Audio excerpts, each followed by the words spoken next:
엄마, 저희는 아이 키우기도 힘든데 엄마까지 이렇게 아프시면 어떡해요? 평소에 건강 관리 안 하시고 뭐 하셨어요? 뭐라고? 오늘은 제 이야기 아니. 어쩌면 여러분의 미래 이야기가 될 수도 있는 노후 생활에 관한 경험을 진솔하게 나누려고 합니다. 자식들 눈치 보며 살지 마세요. 간병인도 의지하지 마시고요. 그리고 절대 요양원에서 후회하며 남은 여생을 보내지 마세요.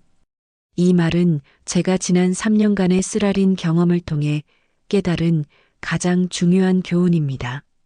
제 이야기가 여러분의 미래를 위한 작은 등불이 되길 바라며 시작해 볼게요. 잠시 이야기를 계속하기 전에 이 채널에서 더 많은 노후 이야기와 해결책을 만나보고 싶으시다면 구독과 좋아요 눌러주시면 감사하겠습니다. 그럼 제 이야기를 시작해 볼게요. 저는 70세를 앞두고 있고 35년 동안 교단에서 아이들을 가르치며 제 인생의 대부분을 보냈어요. 매일 아침 일찍 일어나 수업 준비를 하고 학생들과 만나고 성적을 매기는 분주한 일상이 제 전부였죠. 그 사이 남편과는 사별을 하고 홀로 큰 집에 사는 것도 싫고 아이들 결혼할 때 집장만 하는데 도움을 주느라 집을 팔고 전세살이를 하고 있었지요. 이인숙 선생님, 은퇴하면 뭐 하실 거예요? 동료 교사들이 가끔 물었지만 저는 그저 웃으며 넘겼어요. 아마 책도 읽고 여행도 다니고 그냥 평범하게 살겠지요. 사실 노후에 대해 깊이 생각해 본 적이 없었거든요. 두 아이를 대학까지 보내고 결혼시키느라 노후 준비는 언제나 우선순위에서 밀려났어요. 퇴직하는 날, 텅 빈 교실에서 마지막으로 칠판을 정리하며 눈물을 훔쳤던 기억이 나요. 그날부터 제 인생의 두 번째 챕터가 시작되리라 생각했죠. 하지만 현실은 달랐어요. 퇴직 후 1년 그동안 사회생활을 하느라 제대로 못했던 취미생활과 가까운 지인들을 만나 식사하고 여행 다니며 행복한 시간을 보냈어요. 그러다 작년 겨울 갑자기 찾아온 뇌경색으로 모든 것이 바뀌었습니다. 병실에 누워있는 저에게 의사는 말했습니다. 선생님, 당분간은 혼자 생활하기 어려우실 겁니다. 가족과 함께 지내시는 게 좋겠어요. 의사의 말에 저는 망연자실했어요. 평생 독립적으로 살아온 제가 이제는 타인의 도움 없이는 살 수 없다니요. 병원에서 퇴원한 후 저는 큰아들의 집으로 향했습니다. 큰아들의 차를 함께 타고 가는 동안 아들은 생각이 많은 듯 한마디도 하지 않았습니다. 처음 며칠은 괜찮았어요. 며느리는 제게 친절했고 8살 손녀 하은이는 할머니와 함께 지내는 것을 즐거워했죠. 하지만 시간이 지날수록 불편함이 느껴지기 시작했어요. 어머니, 오늘은 제가 오후에 외출을 해야 하는데 혹시 하은이 학교 끝나고 데려와 주실 수 있으세요? 하은이 간식도 좀 챙겨주시고요. 귀찮다고 아무거나 사주시면 절대 안 돼요. 며느리의 말투가 당황스러웠지만 어쩔 수 없는 상황이라 손녀를 하원시키고 간식을 챙겨주었습니다. 며느리는 내색을 하지 않았지만 그 눈빛에서 저는 불편함을 읽었어요. 한 달이 지나자 더 노골적인 대화가 오갔죠. 어머니, 저희 이번 주말에 제주도 가려고 하는데 어머니는 어떻게 하실래요? 함께 가실래요? 가 아닌 어떻게 하실래요? 라는 질문에 대답을 하지 못했습니다. 그들의 여행에 저를 초대하는 것도 아니고 그렇다고 혼자 집에 남겨둘 수도 없는 상황. 게다가 아들은 어머니 몸도 불편하실 텐데 그냥 집에 계시는 게 좋겠어요. 저희는 예전에 미리 예약을 해둔 거라. 식사는 요즘 배달 잘해주니까 카드 드릴 테니 드시고 싶은 걸로 시켜서 드세요. 꽂아놓은 보리자루 신세가 된 기분. 얼굴이 화끈 달아오르고 말로 할 수 없는 섭섭함이 밀려왔습니다. 텅 빈 집에서 배달 음식을 혼자 먹으며 주말을 보내는데 작은 아들 승우가 전화를 했습니다. 승우는 어릴 때부터 딸처럼 살갑고 다정한 아들이었지요. 승우는 제 얘기를 듣더니 당장 자기네 집으로 오라고 했지요. 고민을 하다가 결국 작은 아들네로 향했어요. 작은 아들네는 더 작은 아파트였어요. 남는 방이 없어서 거실 소파가 제 침대였죠. 며느리 지연이는 직장 생활을 하는 워킹맘이라 더 바빴고 7살 손자 준호는 너무 어려서 조용히 지내야 했어요. 아들 며느리가 출근을 하고 나면 홀로 텅 빈 집에서 시간을 보내야 했습니다. 내 집도 아닌 아들 집에서 밥 한 번 차려 먹는 것도 눈치가 보였습니다.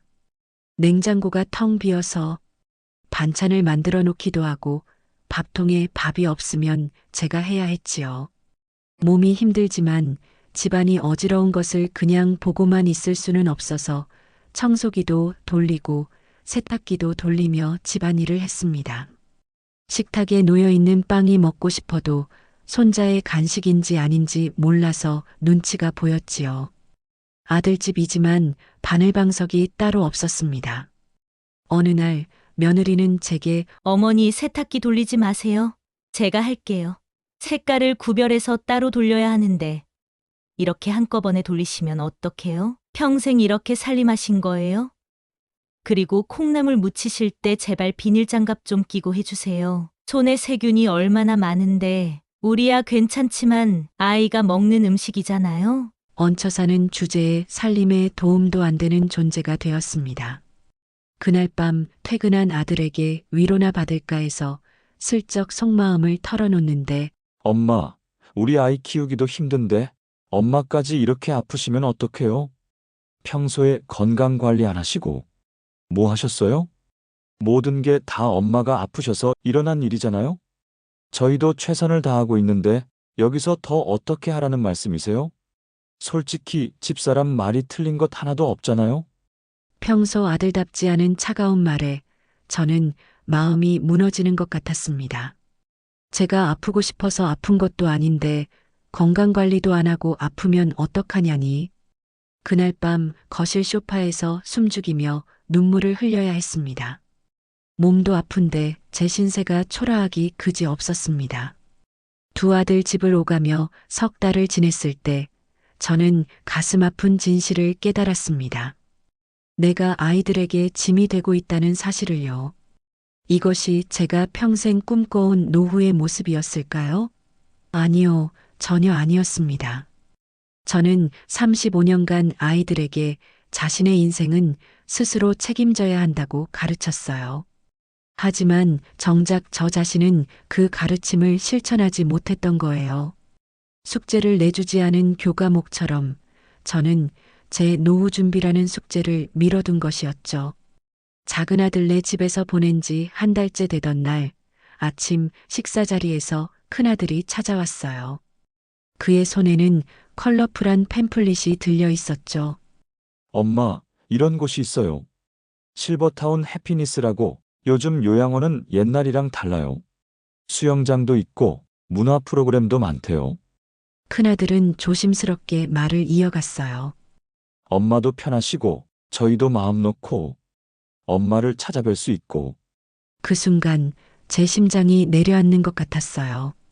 제가 35년간 가르쳤던 학생들보다도 더 소중히 여겼던 내 아들이 이제는 나를 해결해야 할 문제로 여기고 있다는 사실이 너무 아팠어요. 식탁에서 일어나 화장실로 향했고 문을 잠그자마자 눈물이 쏟아졌어요. 거울 속 늙은 여인은 누구인가요? 교단에서 당당하게 아이들을 가르치던 나는 어디로 사라진 걸까요? 여기까지 왔구나. 이제 요양원밖에 남지 않았구나. 다음 날 아침 저는 큰아들에게 전화했어요. 그 요양원. 한번 가보자. 요양원 방문 날 저는 화장을 곱게 하고 가장 좋은 옷을 입었어요. 적어도 체면은 지키고 싶었거든요. 큰아들과 함께 실버타운 해피니스에 도착하자 현관에는 화려한 분수대가 있었고 로비는 호텔처럼 꾸며져 있었어요. 어서 오세요. 실버타운 해피니스입니다. 상담실로 안내받아 월 이용료를 듣는 순간 저는 숨이 멎는 줄 알았어요. 기본 월 300만 원이며 개인 간병이 필요하시면 추가 비용이. 큰아들의 표정도 굳어졌어요. 어머니, 제가 일부 보탤게요. 그 말이 더 마음을 아프게 했어요. 시설을 둘러보던 중 복도에서 낯익은 얼굴을 만났어요. 인숙 선생님, 김명희 선생님이셨어요. 3년 전까지 같은 학교에서 근무했던 동료였죠. 그녀는 지팡이에 의지한 채 힘겹게 걸어오고 있었어요. 명희 선생님, 여기 계셨군요. 큰아들에게 잠시 시간을 달라 부탁하고 저는 김 선생님과 로비 소파에 앉았어요. 이인숙 선생님 여기 오려고요? 김 선생님의 모습은 예전의 카리스마 넘치는 국어 교사의 모습이 아니었어요. 많이 늙어 있었고 지치고 체념한 듯한 얼굴이었죠. 아직 결정된 건 아니에요. 어떠세요, 여기 생활은? 김 선생님은 한참을 말없이 저를 바라보더니 작은 목소리로 말했어요. 와보니 알겠지만 겉보기엔 좋아요. 하지만 선생님, 여기는 우리 같은 사람이 올 곳이 아니에요. 그녀는 낮은 목소리로 속내를 털어놨어요. 매일 똑같은 시간표대로 움직여야 하는 답답함, 직원들의 고압적인 태도, 치매 환자들과 함께 생활하며 느끼는 두려움, 자주 오지 않는 자식들에 대한 섭섭함까지. 아침에 눈 뜨면 오늘은 무슨 날일까 기대하는 대신 오늘도 버텨야지라는 생각만 해요. 교사로 35년 살았는데 여기선 그저 3층 7호실 할머니일 뿐이에요.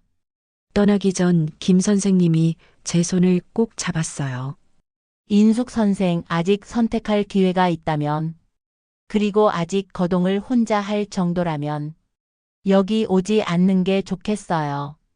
집으로 돌아오는 차 안에서 큰아들은 조심스럽게 물었어요. 엄마, 어떠셨어요? 시설은 괜찮던데.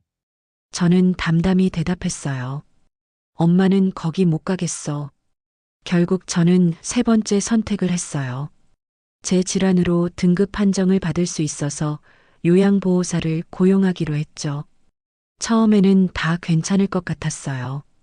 첫 번째 요양보호사 정미 씨는 젊고 성격도 싹싹해 보였습니다. 일도 깔끔하게 잘했고요. 하지만 한 달이 지나자 문제가 생기기 시작했죠. 선생님, 오늘은 제가 좀 일찍 가봐야 해요. 갑자기 중요한 일이 생겨서요. 선생님, 이 약은 아침에 드시는 게 아니라 저녁에 드셔야 해요. 제가 몇 번이나 말씀드렸잖아요. 점점 짜증 섞인 말투가 늘어갔고 어느 날은 병원에 함께 동행하자고 부탁하니 저는 이런 일 하러 온 것 아니라며 화를 내었지요. 센터 담당자에게 병원 동행도 포함한다고 분명히 들었는데 말이죠. 더 이상 함께 할 수 없었죠. 두 번째 요양보호사는 너무 수다스러웠어요. 제가 책을 읽고 있어도 끊임없이 말을 걸었고 제 개인사를 주변 사람들에게 이야기하는 것이 불편했어요. 무엇보다 틈만 나면 개인적인 전화를 하고 소파에서 졸고 있었지요. 주객이 바뀐 상황이었습니다.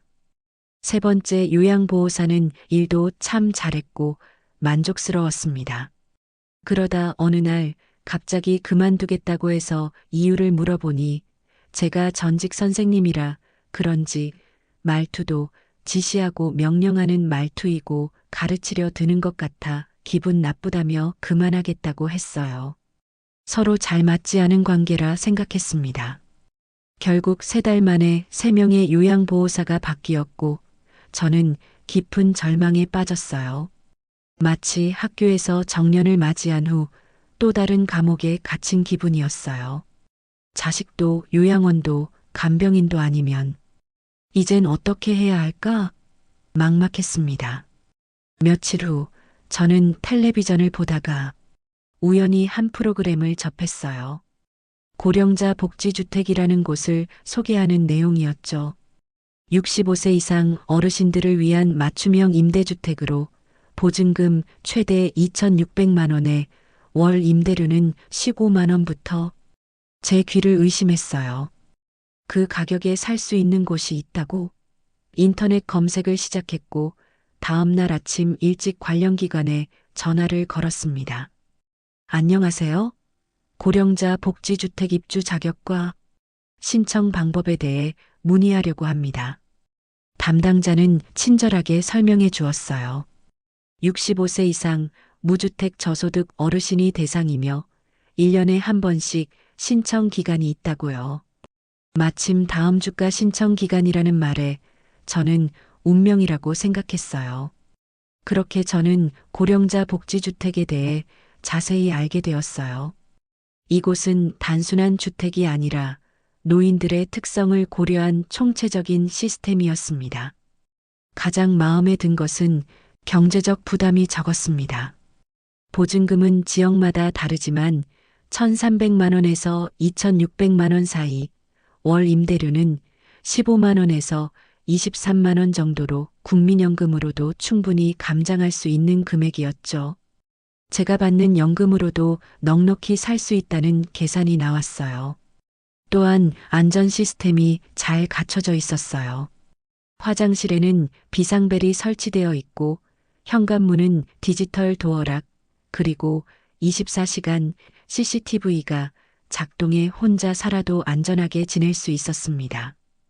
특히 욕실의 미끄럼 방지 바닥과 안전 손잡이는 노인들의 낙상 사고를 크게 줄여준다고 해요. 또한 다양한 커뮤니티 시설이 있었어요. 도서관, 헬스장, 공동 취미실, 텃밭까지. 집안에만 있지 않고도 다양한 활동을 할 수 있는 공간이 마련되어 있었습니다. 무엇보다 같은 처지의 이웃들과 자연스럽게 교류할 수 있다는 점이 큰 매력이었죠. 또한 의료 지원 시스템이 있었어요.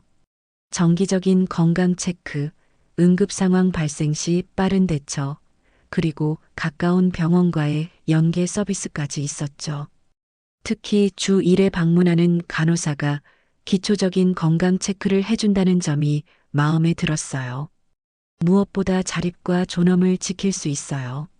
내 집이니 누구의 눈치도 볼 필요가 없고 내 생활 패턴대로 살 수 있는 자유가 있었습니다. 요양원처럼 정해진 일과에 따라 움직이는 것이 아니라 완전한 독립적인 생활이 가능하다는 점이 가장 큰 장점이었죠. 큰아들과 작은아들에게 이 사실을 알렸을 때 아이들의 반응은 예상대로 적극적이었어요. 엄마, 그거 정말 좋은 것 같아요. 저희가 신청서 작성 도와드릴게요. 입주 신청서를 내고 면접을 보고 서류 심사를 거쳐 마침내 저는 입주 대상자로 선정되었어요. 그날의 기쁨은 말로 표현할 수 없었습니다. 선생님, 축하합니다. 다음 달부터 입주 가능하십니다. 담당자의 전화를 받았을 때 저는 눈물을 흘렸어요. 그것은 기쁨의 눈물이자 새로운 시작에 대한 설렘의 눈물이었습니다. 마침 서울 강동구에 새로 지어진 단지가 있어서 그곳으로 배정을 받았습니다. 25평형 남양집이었습니다. 입주날 큰아들과 작은아들이 이삿짐을 옮기는 것을 도와주었어요. 25평 남짓한 아담한 공간이었지만 제게는 천국과도 같았습니다.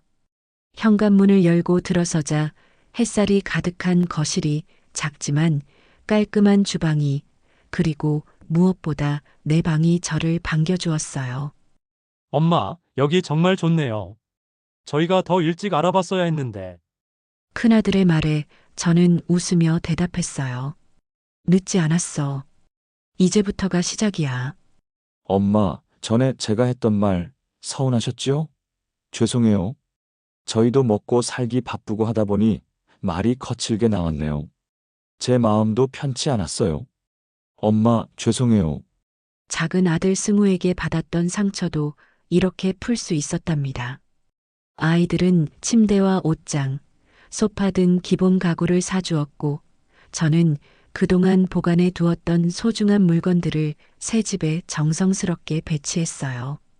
교직 생활 동안 받았던 감사패, 학생들이 그려준 그림, 그리고 오래된 가족 사진까지 이 모든 것들이 새 집에 생명을 불어넣었죠.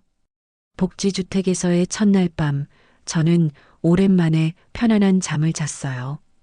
더 이상 눈치 볼 필요도, 누군가의 도움에 의존할 필요도 없었으니까요. 내 집, 내 공간, 내 시간.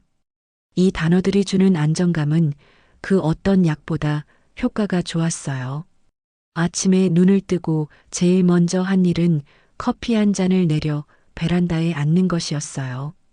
작은 베란다에서 바라본 아침 풍경은 그 어떤 명화보다 아름다웠습니다. 동네 아이들이 학교로 향하는 모습, 출근하는 사람들의 발걸음, 그리고 새들의 지저김까지 이 모든 일상이 새롭게 느껴졌어요. 일주일이 지나자 이웃들과 자연스럽게 인사를 나누게 되었어요. 2층에 사는 박 여사는 전직 간호사였고 옆집 김 선생님은 저처럼 은퇴한 교사였죠. 우리는 금세 친구가 되었습니다. 이인숙 선생님, 오늘 저녁에 우리 집에서 작은 모임 하는데 오실래요? 다들 비슷한 처지라 이야기가 잘 통할 거예요. 김 선생님의 초대로 저는 같은 층에 사는 5분과 저녁 식사를 함께 했어요. 각자 조금씩 음식을 준비해 와서 나눠 먹었는데 오랜만에 느끼는 따뜻한 교류였습니다. 저는 남편과 사별하고 10년 동안 혼자 살다가 여기 왔어요. 저는 자녀들이 모두 해외에 살아서 이곳이 최선의 선택이었죠. 저는 정년 후에 자녀들과 살았는데 역시 따로 사는 게 서로 편해요. 각자의 사연은 달랐지만 모두가 비슷한 고민과 선택을 통해 이곳에 모이게 되었다는 사실이 저를 위로해 주었어요. 저만 이런 어려움을 겪은 것이 아니라 많은 노인들이 비슷한 과정을 거쳐 결국 독립적인 삶을 선택했다는 점이 새로운 용기를 주었습니다. 그렇게 시작된 모임은 지금까지 이어지고 있어요. 우리는 서로의 경험을 나누고 노후 생활에 대한 정보를 교환하며 때로는 그저 같이 웃고 떠들며 시간을 보내곤 합니다. 복지주택의 또 다른 장점은 다양한 프로그램이 있다는 거예요. 요가 수업, 그림 교실, 노래 교실, 스마트폰 활용 강좌까지 마치 작은 대학 캠퍼스 같았죠. 저는 용기를 내서 그림 교실에 등록했어요. 평생 미술과는 거리가 멀었던 제가 붓을 잡게 될 줄은 상상도 못했죠. 선생님, 정말 재능이 있으세요. 이렇게 빨리 발전하시다니. 그림 선생님의 칭찬에 저는 어린아이처럼 기뻤어요. 퇴직 후 3년 만에 처음으로 누군가에게 잘한다는 말을 들었거든요. 그림을 그리면서 저는 35년 동안 교단에서 학생들을 가르치던 때의 설렘을 다시 느꼈어요. 새로운 것을 배우는 기쁨, 뭔가를 창조하는 즐거움. 이런 감정들이 저를 다시 살아있게 만들었습니다. 건강도 좋아졌어요. 복지주택 지하에는 작은 헬스장이 있는데 매일 아침 30분씩 가볍게 운동을 하기 시작했거든요. 처음에는 5분도 힘들었는데 이제는 30분이 짧게 느껴질 정도예요. 덕분에 혈압도 안정되고 잠도 푹 자게 되었습니다. 저는 오랜만에 진정한 행복을 느끼고 있었습니다. 내 공간, 내 시간, 내 생활. 이 모든 것이 저를 살아있게 만들었죠. 자녀들도 변했어요. 더 이상 제가 짐이 아니라 독립적인 한 인간으로 대해주기 시작했고, 오히려 자발적으로 더 자주 찾아오게 되었습니다. 무엇보다 놀라운 변화는 제 자신에게서 일어났습니다. 더 이상 누구에게 의존하는 불쌍한 노인이 아니라 스스로의 삶을 주체적으로 살아가는 당당한 사람으로 서게 되었어요. 교사로서의 정체성도 잃지 않을 수 있었죠. 이렇게 복지주택에서의 삶은 단순한 거주의 개념을 넘어 새로운 커뮤니티와 삶의 의미를 찾아가는 과정이 되었습니다. 저는 더 이상 누군가의 짐이 아니었고 누군가의 눈치를 보며 살아가는 존재도 아니었어요. 저는 이제 당당한 한 사람으로 제 삶의 주인공으로 살아가고 있습니다. 예전에 제가 학생들에게 항상 하던 말이 있어요. 인생은 선택의 연속이다. 그리고 그 선택의 결과는 우리 스스로가 책임져야 한다. 노후도 마찬가지라고 생각해요. 우리는 자신의 노후를 어떻게 준비하고 어떤 선택을 하느냐에 따라 전혀 다른 삶을 살게 됩니다. 저는 운이 좋았어요. 비록 시행착오가 있었지만 결국에는 제게 맞는 선택을 할 수 있었으니까요. 하지만 모든 분들이 그런 기회를 얻는 것은 아닙니다. 그래서 미리 준비하고 미리 알아보고 미리 결정하는 것이 중요해요. 자식들 눈치 보며 살지 마세요. 간병인도 의지하지 마시고요. 무엇보다 요양원에서 후회하며 눈 감지 마세요. 이 말은 제가 겪은 모든 경험의 핵심을 담고 있습니다. 우리의 노후는 우리가 주인공이에요. 자녀들에게 짐이 되지 않으면서도 존엄성을 잃지 않고 독립적으로 살 수 있는 선택지는 분명히 존재합니다. 여러분의 행복한 노후를 위한 첫걸음을 내디드세요. 이 영상이 여러분의 노후 준비에 조금이라도 도움이 되었기를 바랍니다. 앞으로도 다양한 노후 사연과 해결책을 계속해서 소개해 드릴 예정이니 구독과 좋아요 부탁드립니다. 여러분의 노후를 응원합니다. 오늘도 평온하고 건강한 하루 보내세요.